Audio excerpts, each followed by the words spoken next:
members of the broader community an opportunity to tell at least part of their story, and thereby demonstrating the positive contribution that we have made and continue to make to the broader Australian community.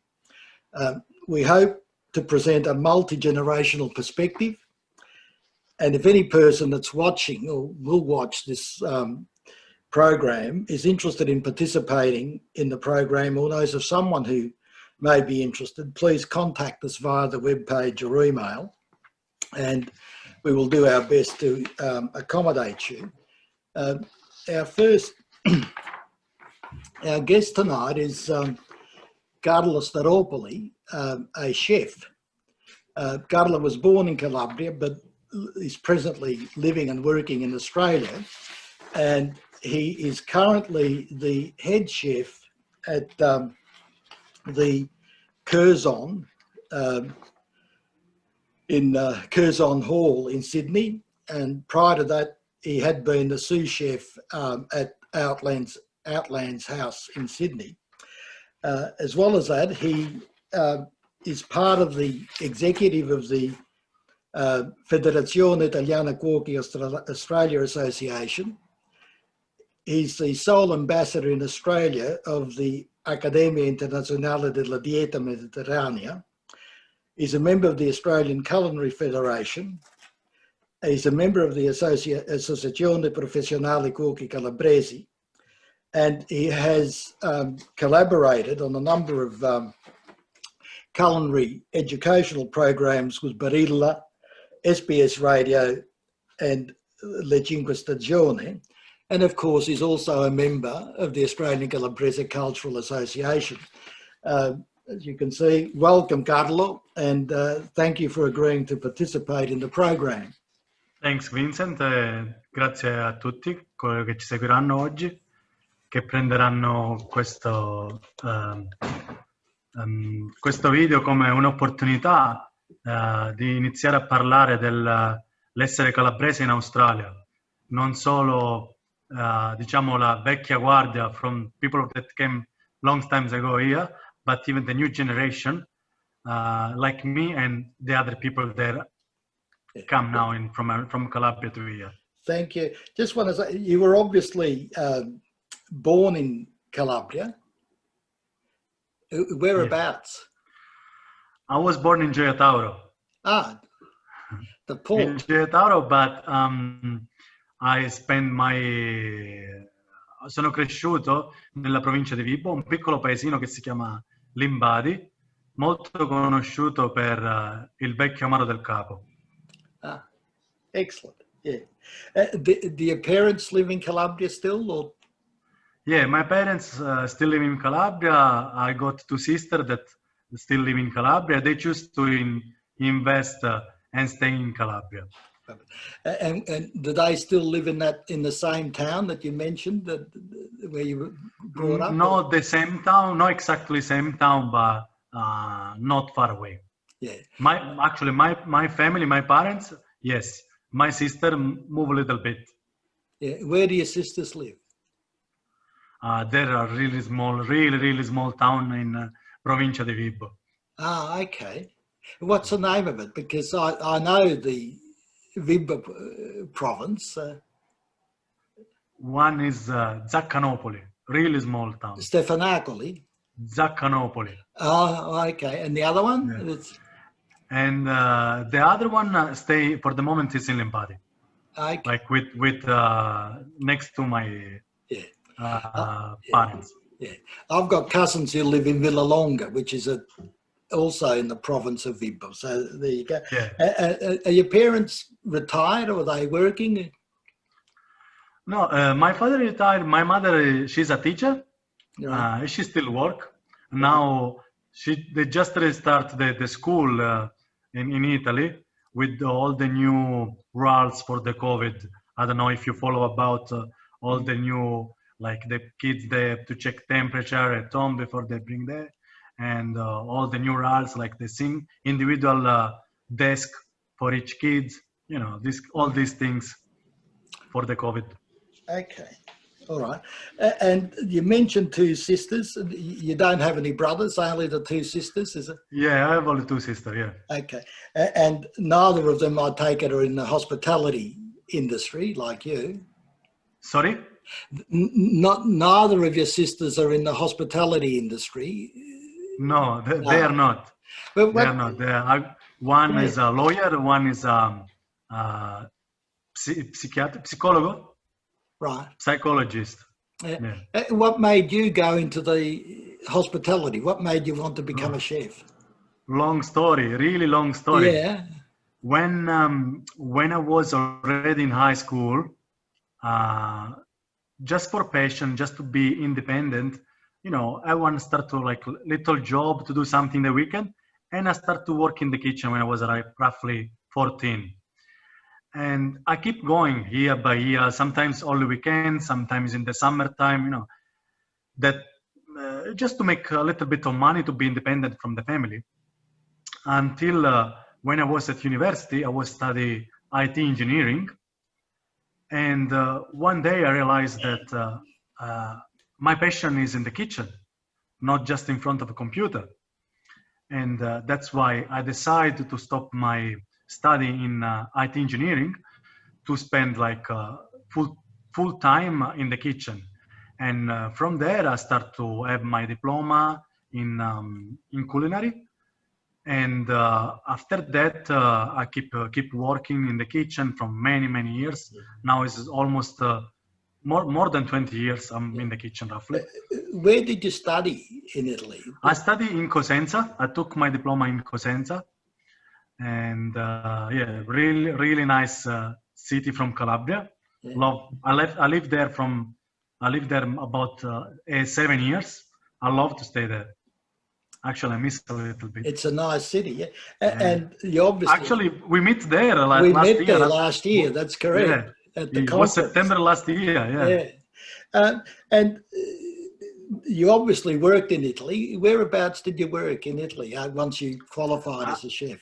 Yeah, I worked many years there in Cosenza, where in the same time I study, and after just I work only. It was in Cosenza in a few restaurants. I moved in Rome. I work in Rome as well. When finally I have the opportunity to move, and I moved here in Australia. Wasn't like a big dream to come here, but I got this opportunity. I say, you know what? Better don't lose the chance. Yeah. What made you take up the opportunity to come to Australia? The opportunity to come in Australia was, I think, my great curriculum in Italy. Because when I was still in Italy, apart of the work in the kitchen, I was already able to speak and write in English.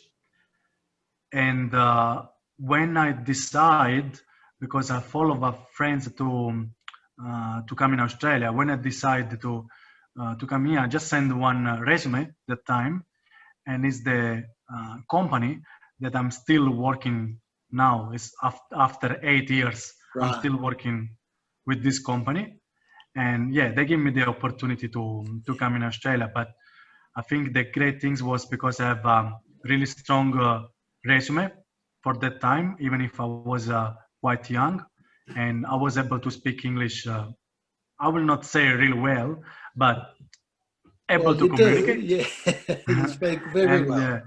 And that time I used to write even in few magazines in Cosenza, and yeah, I try to always to keep myself busy in few things, not only close myself in the kitchen, because you can be the greatest chef, but if the world doesn't know, doesn't work. Precisely. It's like, it's true of many other fields as well.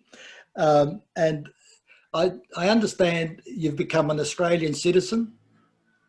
Yes. Was it your intention to become a citizen when you came out, or did you decide after you got here? No, absolutely no. I came here, so, you know, I tell my family, you know what, I go there because I don't want to go. I don't want to lose this chance. Maybe I will stay just 1 month. If I don't like, I'm going to be back. 1 month become 6 months, 7 months. And after that, you know what? There is a sponsor for you. Everyone that time, yeah, a sponsor has good things. Don't lose this opportunity. Okay, take the sponsor, PR, citizen, and time is fly in Australia. Everyone know. Yeah. And Yeah, but wasn't the first it wasn't the plan to settle in Australia. yeah. But as I say, that the times fly. You don't even realize how many years you already spent here. Yeah. When you start to work, you need to run to be in the business. Yeah. Otherwise, you're out of business quickly in Australia, in particular. And, I think in Melbourne is same, yeah, but in Sydney, oh, crazy. And how long have you been in Australia now, Carlo? 8 years now. 8 years. This October going to be 8 years. Yeah. And you obviously returned to Calabria because, that, as you said, that's where we met in Cosenza last year. Do you go back often, or? Before COVID, I tried to go once a year. Now this year, unfortunately, we can't move from Australia. Yeah. But yeah, I try always to go at least once a year because all my family is there. Yeah. And what differences have you experienced between working and living in Calabria and working and living in Australia? The main difference is, for me, of course, from my experience, if we're gonna, how to say, the way of live over there is everyone is more relaxed. Everyone think about, don't really think about tomorrow. I mean, everything, don't worry. Tomorrow we worry about. Not today. Today, enjoy. Today is a present. Enjoy this day. Tomorrow we worry about. Yeah, no, you can't do here. Yeah, you have to be always organized and always, as I say, running, because otherwise you're out of market. There is always, the market is so competitive that doesn't let you to stop and enjoy your day. Yeah. Yeah. Well, it's this interesting. Is in term of job and work is that I noticed that. Yes. You mentioned previously that you're of the younger generation of immigrants, basically, that have come from Italy or Calabria in particular. And it's interesting to reflect that, in fact, there are more Calabrians who live outside Calabria, about 7 million of us, than there are people who live in Calabria. It's only about 2 million. But what is also interesting is that the number of people wanting to migrate from Italy now is about the same as the number following the Second World War, when people explain it because of the economic circumstances that were there. And that's an interesting phenomenon, because it indicates that, to me anyway, there may be a lack of opportunities for young people like yourself in Italy and in Calabria in particularly, that motivate you to seek alternatives, such as coming to Australia. I know others go to Canada, some go to the United States, and a lot go to the South America, Argentina, Brazil, etc. So many. Yeah. If I start to think all my schoolmates, they move everyone. No one is in Calabria anymore. No one. Yeah. And that's interesting. But you've become a citizen. People speak of the notion of the Calabresità. Do you still consider yourself to be Calabrese, even though you've taken out Australian citizenship? 100%. My Calabrese were here. Before everything, Calabrese. Yeah. And I know that you're involved in the Mediterranean diet. Can you explain what the Mediterranean diet is, so that, you know, people like me who are ignorant? Mediterranean diet. Sorry. Mediterranean diet is a nutritional model. It's not just a diet. It's a like nutritional model, like how to live, how to eat. It's not just what you eat. It's even when you eat. Many people think the dieta mediterranea is the food that we usually have in the how to say, the day of the festa, like sausage, cheese, pecorino, all this really rich. They think the Calabrese food is that, but it's not. Calabrese food is based on Mediterranean diet, and Mediterranean diet is starts from the vegetables, legumi, vegetali, fagioli, lenticchie, all these kind of things. And poi c'è la pasta. Cioè tutta la piramide alimentare, we start from the vegetables. Or people actually think, no, the Calabrese food is just salami, nduja, pecorino, soppressata. But no, that's the food that usually in the past they've only in the giorni di festa, when weddings or really like the happy days or like really important days, not every day. And la dieta mediterranea segue the same things. Like you have everyday vegetables, and once a week, once a month, you have certain things. Like you have red meat twice a week, you have salami, pecorino, maybe once a week only, sometimes once a month, while the other things you have every day. All the vegetarian things you have every day. Yeah, that's good. And in relation this start from a study that was in, sorry, this was about a study that started in 1950 in 7 countries nel Mediterraneo. That one was Italy, and one was one town really close to my town was Nicotera. And yeah, the traditional food is the real Mediterranean diet. Right. The traditional food of Nicotera is the real Mediterranean diet. And in terms of the Calabresi cuisine, what would you say is its uniqueness, if any? I think something unique in Calabria is few things that make unique the Calabresi cuisine. The oil is in Calabria is tastes different everywhere in the world. And water, same things. The water in Calabria, if you have a chance, for example, to try the bread from Cerchiara. It's a bread made from the water that comes straight from the mountain from Sila. The best bread, really. It's got different flavor, different things, because the water. And same things like all the other ingredients that really grow in Calabrese soil, because they have different water, they have different flavor. Every time, for example, if we try, in the beginning in particular, when I arrived in Australia, I was cooking, let's say, the same brand of pasta, tomato and things, and taste difference. Why? Why taste difference? Water tastes different and change the flavor of everything. Yeah, all right. What would you consider to be a typical Calabrese dish? For me, to be like, if I have to do a dinner with, let's say, Calabrese night, the most typical dish is pipe e patate. Pipe e patate is common in every part of Calabria, from Reggio to Crotone to Cosenza. Every town you go in Calabria, you can find pipe e patate. While there are other plates, other dishes from Calabria that maybe you can find only in certain parts. For example, lagane e ceci. You can find only in the north part of Calabria, only in the area of Cosenza. While in the south, let's say in the Reggio area, you can find more the stocco, you can find more the pesce spada, the swordfish. But, if I say pipe e patate, make all Calabria.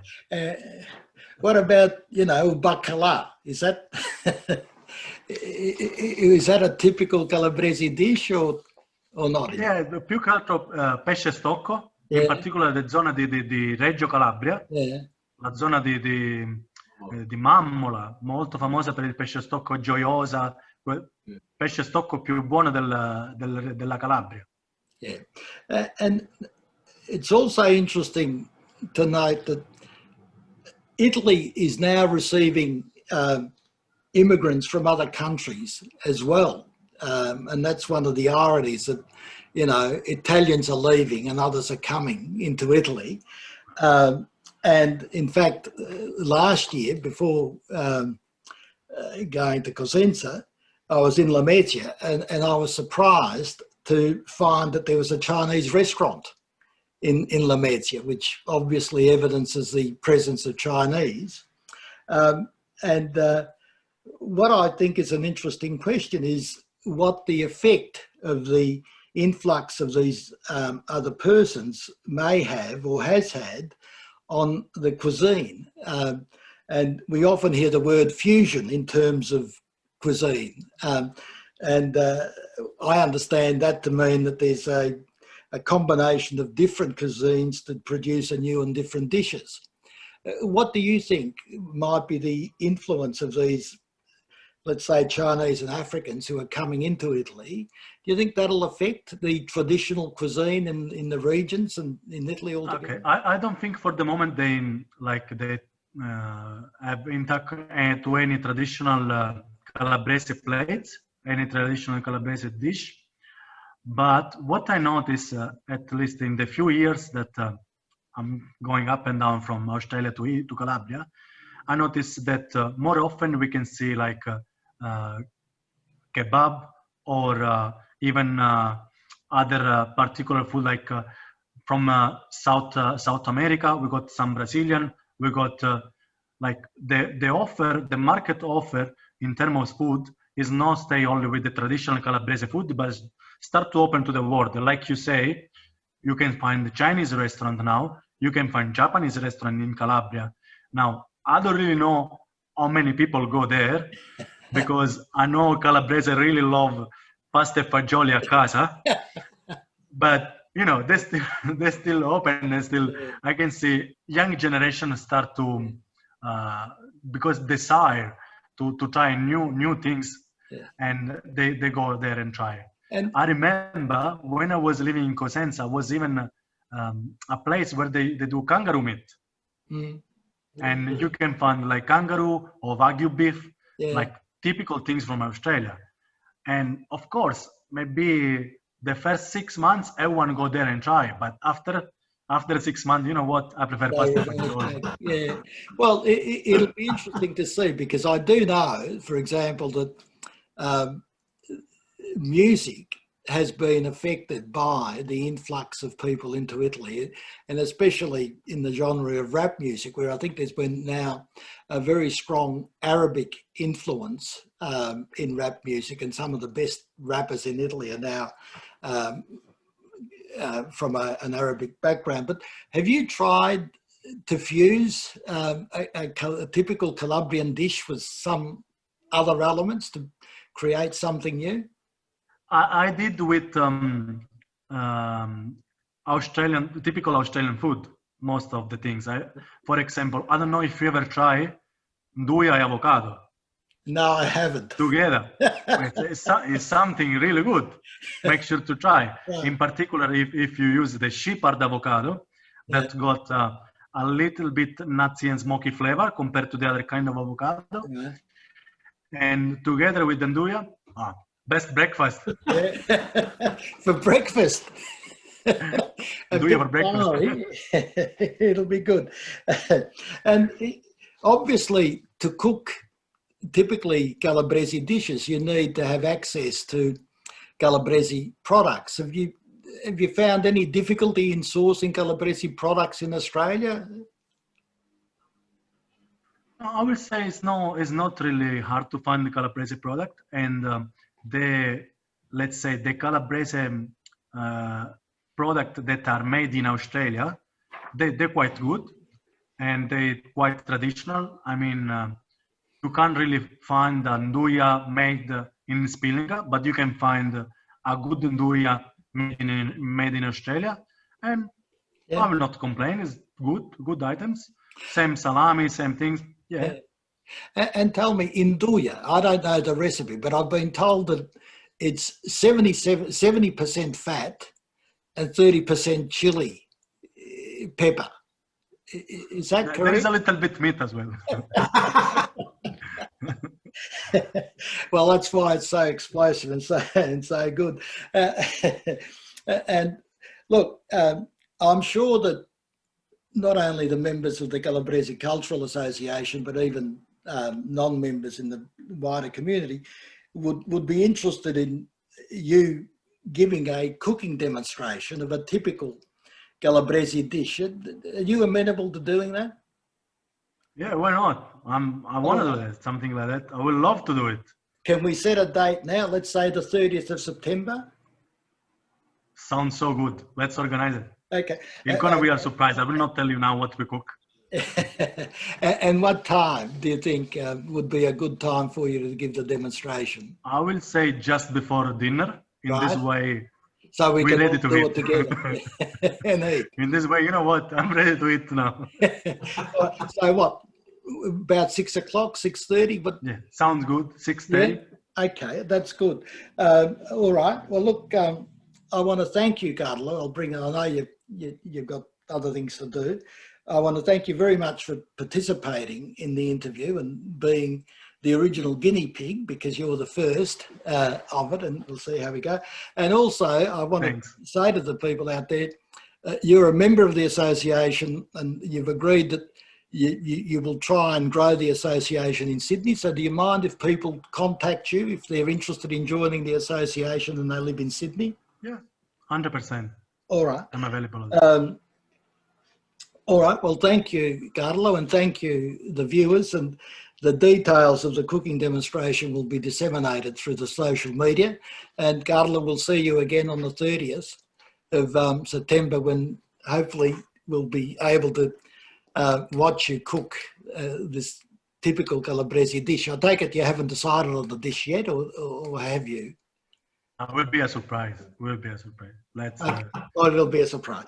All right. Well, thanks very much again, Carlo, and thank you very much. Thanks to you, Vincent. Thanks, Sam, and thanks to the association to invite me in this collaboration, in this interview. I hope we can do great things together. I'm sure we will. Thanks very much, Carlo. Okay. Thank you. Bye.